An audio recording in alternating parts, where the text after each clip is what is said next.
Halo semuanya, saya Aja Cahyning Tias dengan NIM 1124186 dari Program Studi Akuntansi Universitas PBD.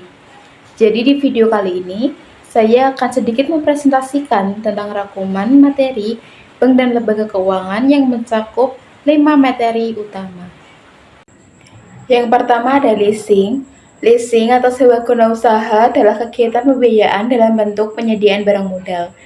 Jadi barang tersebut akan digunakan oleh penyewa atau disebut dengan leasing untuk jangka waktu tertentu dengan pembayaran secara berkala. Dasar hukum kegiatan leasing diatur oleh beberapa landasan hukum utama. Yang pertama ada Peraturan Otoritas Jasa Keuangan atau POJK mengenai perusahaan pembiayaan. Yang kedua ada Peraturan Menteri Keuangan atau PMK. Dan yang ketiga ada PSAK nomor 73 tentang standar akuntansi khusus yang mengatur tentang akuntansi sewa. Pihak-pihak yang terlibat dalam kegiatan leasing setidaknya terdapat 3 pihak utama, yaitu ada lessor, lessee, dan supplier. Lessor merupakan perusahaan pembiayaan yang memberikan jasa pembiayaan kepada lessee. Lessee merupakan nasabah atau pengguna yang menyewa barang modal tersebut, dan supplier merupakan penjual atau penyedia barang yang akan disewakan. Ada juga bank atau kreditur, yaitu pihak opsional yang seringkali membantu pendanaan bagi lessor. Objek dalam leasing biasanya merupakan barang modal yang menunjang kegiatan ekonomi atau operasional. Contohnya kendaraan, seperti mobil operasional atau transportasi. Kemudian ada alat berat seperti traktor atau ekskavator untuk konstruksi maupun tambang. Dan ketiga ada mesin pabrik, yaitu peralatan produksi untuk industri. Dan yang terakhir ada peralatan medis dan kantor, yaitu perangkat kesehatan rumah sakit atau perangkat komputer kantor. Yang kedua ada BPR, Bank Perekonomian Rakyat atau yang sebelumnya dikenal sebagai Bank Perkreditan Rakyat, merupakan lembaga keuangan bank yang melaksanakan kegiatannya secara konvensional atau berdasarkan dengan prinsip syariah. Dalam kegiatannya, BPR tidak memberikan jasa dalam lalu lintas pembayaran seperti cek atau giro. Fokus utama BPR yaitu melayani UMKM serta masyarakat di daerah, terutama di pedesaan atau lokasi yang belum terjangkau oleh bank umum. Simpanan nasabah di BPR dijamin oleh negara melalui lembaga penjamin simpanan atau LPS. Dasar hukum BPR saat ini diatur dalam Undang-Undang Nomor 4 Tahun 2023 tentang pengembangan dan penguatan sektor keuangan yang merupakan perubahan dari Undang-Undang Nomor 10 Tahun 1998 tentang perbankan.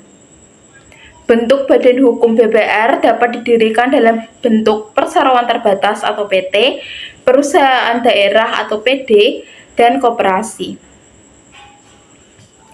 Secara garis besar, fungsi BPR terbagi menjadi 2 aktivitas utama. Yang pertama ada menghimpun dana, yaitu mengumpulkan dana dari masyarakat dalam bentuk simpanan seperti tabungan atau deposito berjangka. Kemudian yang kedua ada menyalurkan dana. Jadi Bank BPR memberikan pinjaman atau pembiayaan kepada masyarakat, misalnya dalam bentuk kredit. Yang ketiga ada OJK. OJK adalah lembaga yang independen dalam melaksanakan tugasnya. OJK bertugas mengatur, mengawasi, memeriksa, dan menyidik seluruh kegiatan di sektor jasa keuangan. Dasar hukum OJK yaitu Undang-Undang Nomor 21 Tahun 2011 tentang Otoritas Jasa Keuangan. Ruang lingkup pengawasan OJK mengawasi berbagai lembaga di sektor jasa keuangan, antara lain perbankan, yaitu mengawasi bank umum konvensional, bank syariah, dan BPR. Yang kedua ada pasar modal. OJK mengawasi bursa efek, perusahaan efek, reksadana, dan lembaga clearing. Dan yang terakhir ada industri keuangan non-bank. OJK mengawasi asuransi, dana pensiun, lembaga pembiayaan atau leasing, vintage, dan pegadaian. Tugas dan wewenang utama OJK yaitu menetapkan peraturan pelaksanaan terkait operasional lembaga jasa keuangan, melakukan pengawasan rutin dan pemeriksaan langsung untuk memastikan kepatuhan lembaga keuangan terhadap aturan yang berlaku, dan yang terakhir berperan aktif dalam melindungi kepentingan konsumen dan masyarakat di sektor jasa keuangan. Yang keempat ada pasar modal. Pasar modal merupakan wadah kegiatan yang berkaitan dengan penawaran umum dan perdagangan efek atau surat berharga. Jadi lembaga ini menghubungkan perusahaan publik yang membutuhkan dana dengan para investor. Dasar hukum pasar modal diatur dalam Undang-Undang Nomor 8 Tahun 1995. Ada beberapa instrumen utama di pasar modal. Yang pertama ada saham, yaitu tanda penyertaan modal seseorang atau pihak dalam suatu perusahaan. Yang kedua ada obligasi, yaitu surat pernyataan utang dari penerbit kepada pemegang obligasi.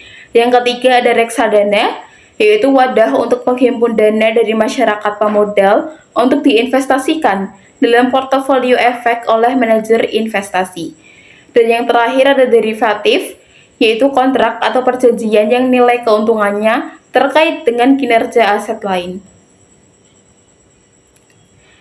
Karakteristik utama dari pasar modal yaitu jangkau panjang. Jadi instrumen yang diperjualbelikan biasanya bersifat investasi jangka panjang.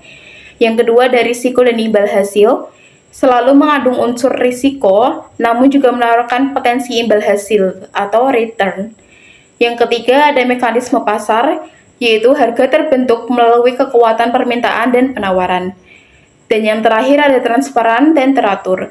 Jadi segala aktivitas harus terbuka bagi publik dan diawasi oleh otoritas resmi. Fungsi pasar modal, yang pertama ada fungsi ekonomi, yaitu menyediakan fasilitas untuk memindahkan dana dari pemilik modal kepada pihak yang membutuhkan modal untuk pengembangan usaha. Dan fungsi keuangan, yaitu memberikan kemungkinan bagi pemilik modal untuk memperoleh imbalan sesuai dengan karakteristik investasi yang dipilih. Kemudian siapa saja sih pelaku dari pasar modal tersebut? Yang pertama ada emiten, yaitu perusahaan yang menerbitkan efek untuk mendapatkan dana dari masyarakat. Kemudian ada investor, yaitu pihak yang menanamkan modalnya dengan membeli efek. Dan yang terakhir ada lembaga atau profesi penunjang, yaitu pihak-pihak yang membantu kelancaran proses transaksi di pasar modal. Yang kelima ada lembaga asuransi. Lembaga asuransi adalah lembaga keuangan non-bank yang menyediakan jasa pengalihan risiko dari tertanggung atau nasabah kepada penanggung, yaitu perusahaan asuransi melalui pembayaran premi. Tujuan dari lembaga asuransi yaitu memberikan perlindungan finansial atas kerugian, kerusakan, biaya, atau kehilangan keuntungan yang timbul akibat peristiwa yang tidak pasti atau risiko. Dasar hukum asuransi di Indonesia terdapat di Undang-Undang Nomor 40 Tahun 2014 tentang perasuransian. Yang kedua ada KUHD atau Kitab Undang-Undang Hukum Dagang pasal 246 sampai 286. Kemudian ada Peraturan Otoritas Jasa Keuangan atau POJK. Dan yang terakhir ada Fatwa DSN MUI untuk prinsip asuransi syariah. Unsur-unsur utama dalam asuransi, yang pertama ada penanggung, yaitu perusahaan asuransi yang menerima risiko. Yang kedua ada tertanggung, yaitu pihak yang mengalihkan risiko nasabah. Yang ketiga ada premi, yaitu kewajiban pembayaran dari tertanggung kepada penanggung. Kemudian ada risiko, yaitu peristiwa tidak pasti yang dijamin. Ada polis, yaitu dokumen perjanjian atau kontrak tertulis antara kedua belah pihak. Dan yang terakhir ada klaim, yaitu permintaan resmi nasabah kepada perusahaan untuk memberikan ganti rugi sesuai dengan kontrak. Prinsip dasar asuransi dijalankan berdasarkan prinsip-prinsip tertentu agar adil bagi semua pihak. Salah satunya adalah itikat baik atau utmost good faith, yaitu kedua belah pihak harus memberikan informasi yang benar dan jujur mengenai objek yang diasuransikan.